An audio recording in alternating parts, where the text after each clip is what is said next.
E aí, tudo bem? Vamos começar a nossa aula de teoria clássica da administração, dentro da matéria de administração geral, tá? Peço que você se inscreva no canal se ainda não for e deixe o seu gostei no vídeo, me ajuda bastante, certo? Estou um pouco gripado, por isso minha voz está meio assim. É importante de início que você não confunda a teoria clássica da administração com a abordagem clássica da administração, tá? Algumas bancas cometem essa atecnia e você tem que ficar ligado se não quiser se prejudicar, tá? A abordagem clássica ela é um gênero e dentro dela a gente tem a administração científica e tem a teoria clássica de Fayol, tá bom? Então, às vezes a banca fala abordagem clássica se referindo à teoria. Fica com cuidado com isso aí, porque a banca às vezes erra, mas você agora já sabe diferenciar, tá? A teoria clássica de Fayol, que é que a gente vai estudar agora, ela é francesa, certo? Fayol era um engenheiro francês, Henri Fayol, e foi fundada lá na França em 1916. O objetivo da teoria clássica era o mesmo da administração científica, aumentar a eficiência das organizações. Por isso que estão dentro da abordagem clássica da administração, tá bom? Mas o foco era diferente. Enquanto a administração científica ficava olhando para as tarefas, focava nas tarefas, a teoria clássica ela se focava na estrutura organizacional, tá? É importante que você saiba dessa informação em especial, porque muitas vezes ela resolve a questão que vai cair na tua prova, tá bom? Teoria clássica, Fayol, ênfase, estrutura organizacional, teoria científica, administração científica de Taylor, ênfase nas tarefas, tá? Então, para o Fayol, esse aumento da eficiência que era buscado tinha que ser obtido através da correta disposição dos órgãos, departamentos da empresa e da maneira em que eles se relacionavam. Então, o Fayol tinha uma visão mais ampla da organização do que o Taylor. Ele via os departamentos como partes da estrutura organizacional. E aí, com base nessa teoria, é que foram criados aí depois os organogramas, certo? A abordagem de Fayol é global, é anatômica e é estrutural, tá? Suplantou rapidamente a de Taylor, que era analítica e concreta. Para frente. Fayol destacou 6 funções que toda organização apresenta. Aqui são as funções das organizações, tá? Funções técnicas relacionadas à produção de bens e serviços. Funções comerciais relacionadas à venda, compra, permuta dos bens consumidos e produzidos pela organização. Funções financeiras se relacionam com gerenciamento e captação de recursos financeiros. Vê que muitas vezes hoje nas organizações a gente tem esses setores, né? Tem o setor comercial, tem o setor financeiro, tem o setor contábil, tem o setor administrativo, né? Muita coisa é herdado disso aqui, tá? Outra função básica, função de segurança, que é relacionada com a proteção, a preservação do patrimônio, dos bens da organização e das pessoas relacionadas à organização. Então a gente tem também nas organizações hoje em dia, setor de almoxarifado, né? Enfim, administração de materiais e por aí vai. Contábeis, função contábil relacionada à contabilidade em si, a contabilidade propriamente dita, certo? Ou seja, balanços, custos, registro de inventários e por aí vai. E a mais importante, a função administrativa, que relaciona-se com a integração, com a coordenação, com a sincronização de todas as outras funções. Como ela é a mais importante, essa função administrativa, ela é quem coordena, ela é quem sincroniza a todas essas outras, né? Fayol se preocupou tanto com essa função administrativa que ele definiu quais eram as funções do administrador, certo? E a gente vai ver essas funções agora, já no próximo slide. De acordo com o Fayol, o processo administrativo é composto pelas seguintes funções administrativas ou funções do administrador, que você pode encontrar assim: prever, organizar, comandar, coordenar e controlar, tá? Prever, ele visualiza o futuro e traça o programa de ação. Organizar, construir o duplo organismo material e social da empresa. Comandar, se relaciona com dirigir e orientar o pessoal.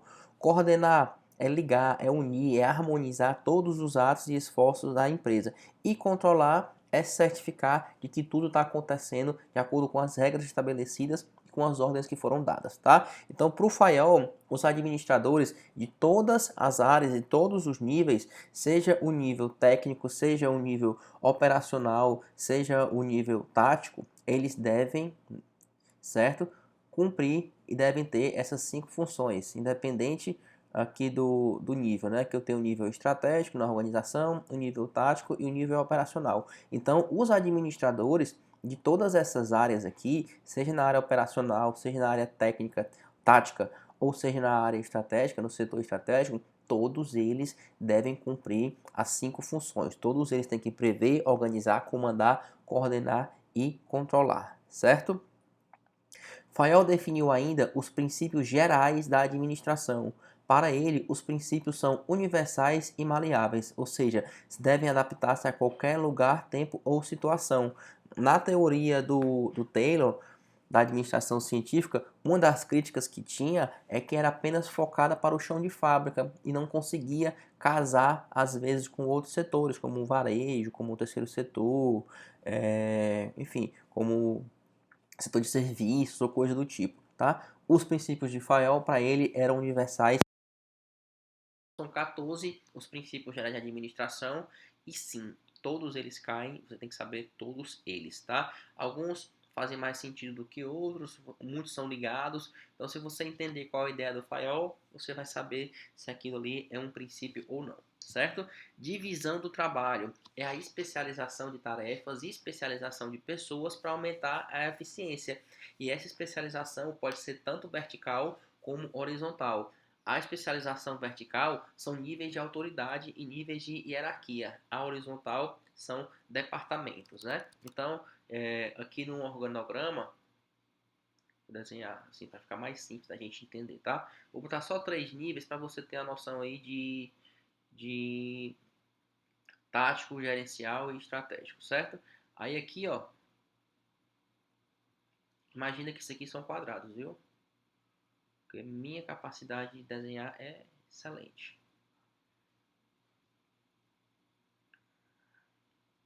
Então, essa divisão do trabalho pregada por Fayol, inclusive como um dos seus princípios, traz a especialização de tarefas e traz a especialização de pessoas para aumentar a eficiência. Como é que eu boto a cor da canetinha aqui diferente?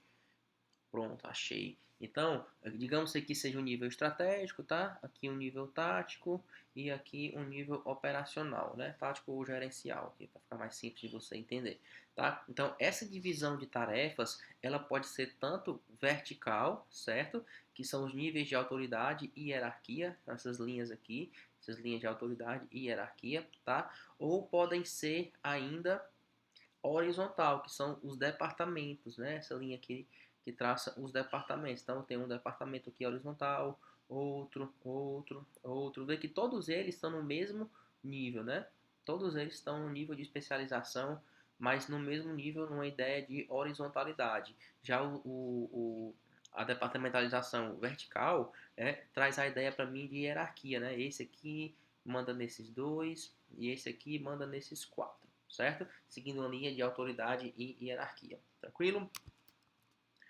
Autoridade e responsabilidade. Autoridade é o direito de dar ordens e o poder de esperar a obediência. A responsabilidade é o outro lado da moeda, é a consequência natural da autoridade e significa o dever de prestar contas. Tudo tem que estar equilibrado, tá? Autoridade com responsabilidade.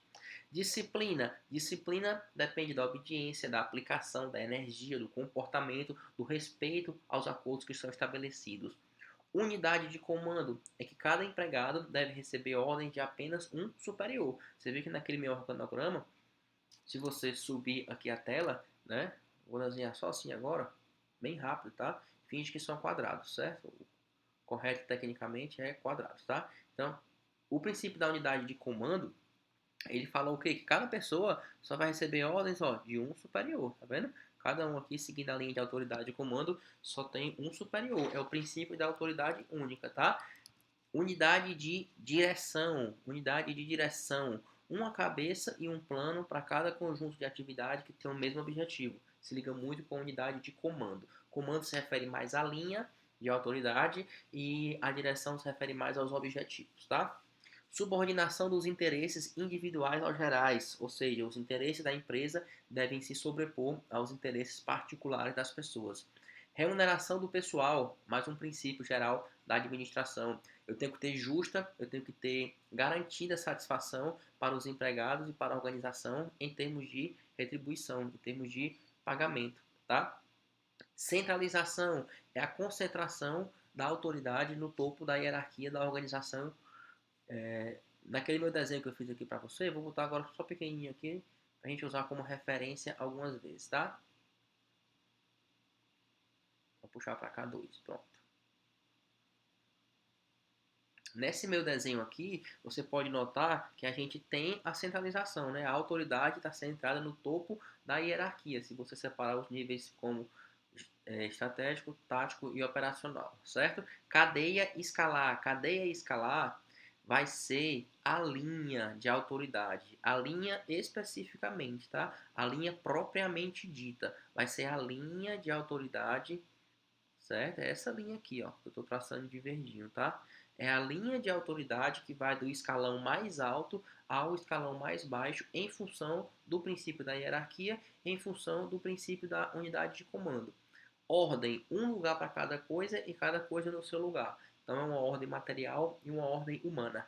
Equidade, eu tenho que ter amabilidade, eu tenho que ter justiça para alcançar a lealdade do pessoal, dos funcionários. Nada de práticas clientelistas que eram focadas muito no patrimonialismo, tá? Estabilidade do pessoal. Quanto maior uma pessoa permanecer no cargo, é melhor para a empresa. Então a rotatividade do pessoal é ruim em termos de eficiência. Iniciativa é a capacidade de visualizar um plano e assegurar pessoalmente o seu sucesso, já que eu sou especialista naquilo ali, né? Espírito de equipe é que eu tenho que ter uma harmonia, uma união entre as pessoas e isso se transformar numa força para a organização, tá? Devido à ênfase que o Fayol dá para a estrutura organizacional, ele destacava muito a importância de uma estrutura linear, ou seja, onde a hierarquia é verticalizada e as ordens são dadas, ó, de cima para baixo, tá? O sentido da ordem, o fluxo de ordem é de cima para baixo.